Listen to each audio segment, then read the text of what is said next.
Thank you very much, and good evening. In the past 10 years, I have seen the negative impact of pollution on our planet.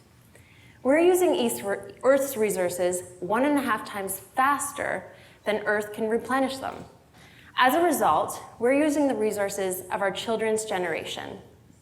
Next to the oil industry, the fashion industry is the most polluting industry in the world. Every stage in the life cycle of a garment impacts our planet. Our culture, based on overconsumption and fast fashion, has made clothing almost as disposable as paper towel.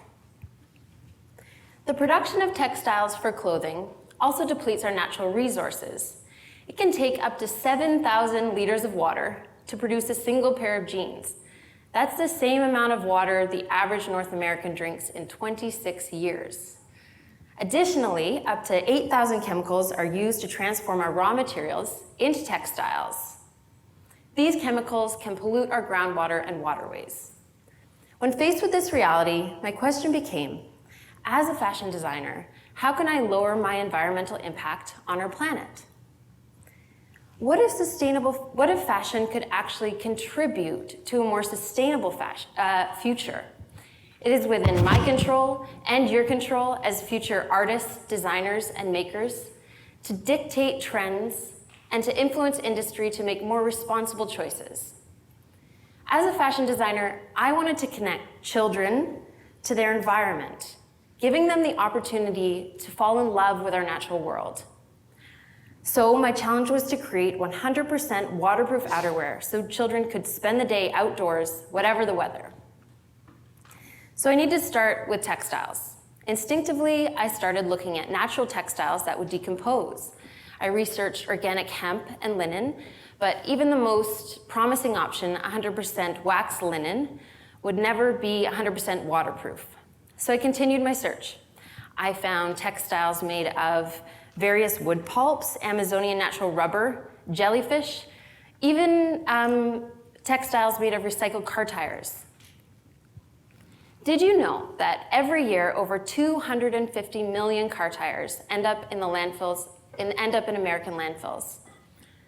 A company called Volcana is using some of these car tires and recycling them into a new product, a rubber textile. The idea of transforming consumer waste into a new textile met one of my goals, but the textile came at a very high price point, and although it was waterproof, it would never be breathable. I also looked into textiles made of waste from the food industry.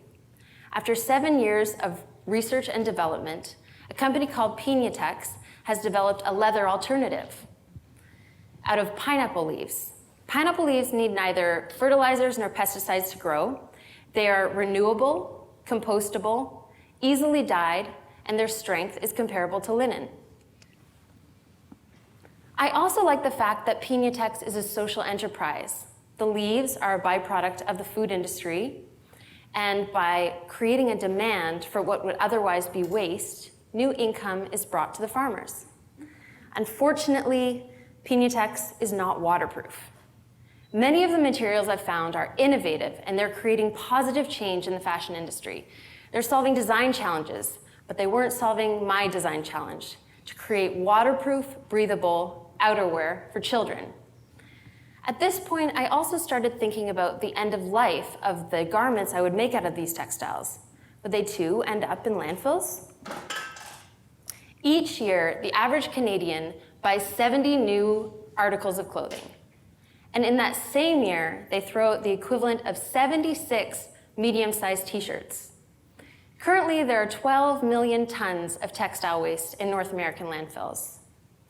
When we look at the decomposition rate of textile waste to food waste, we find it takes a few months for a cotton glove to decompose, 1 to 5 years for wool to decompose, 25 to 50 years for a leather shoe to decompose, 50 to 80 years for a rubber boot to decompose, and up to 200 years for a polyester jacket to decompose.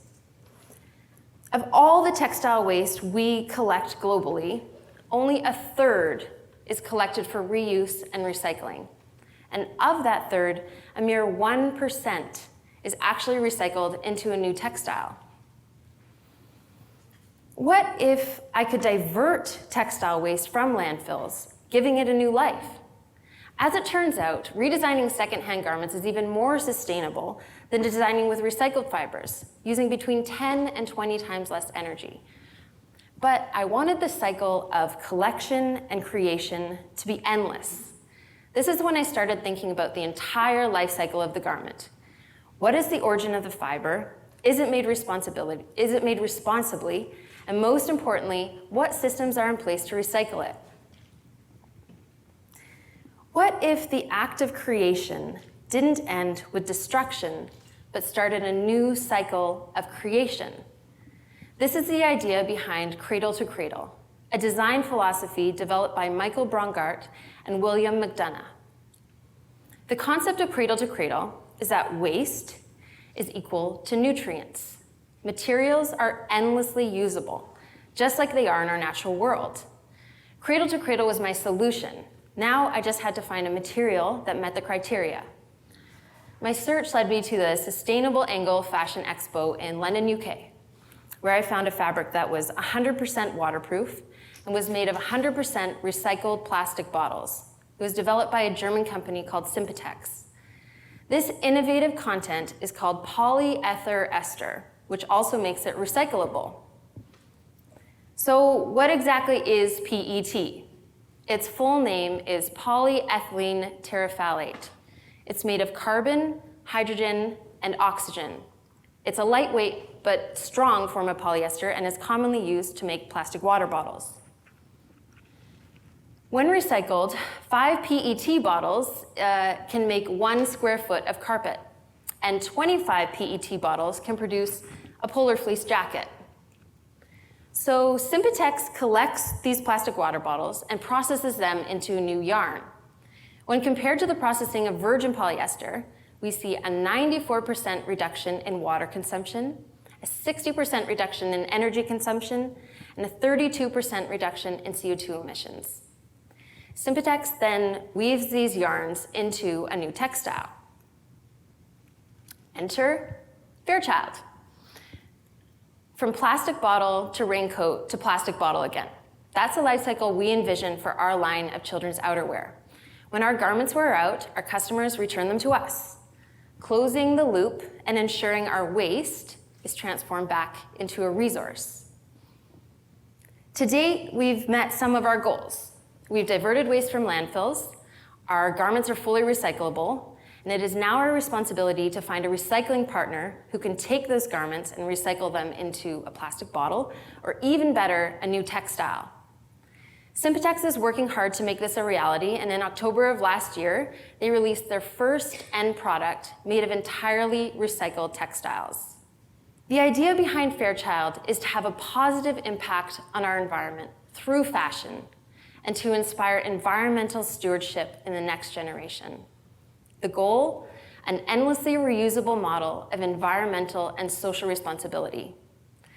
I'll leave you with the words of Michael Brongart, and I hope you find them as inspiring as I have. Thank you.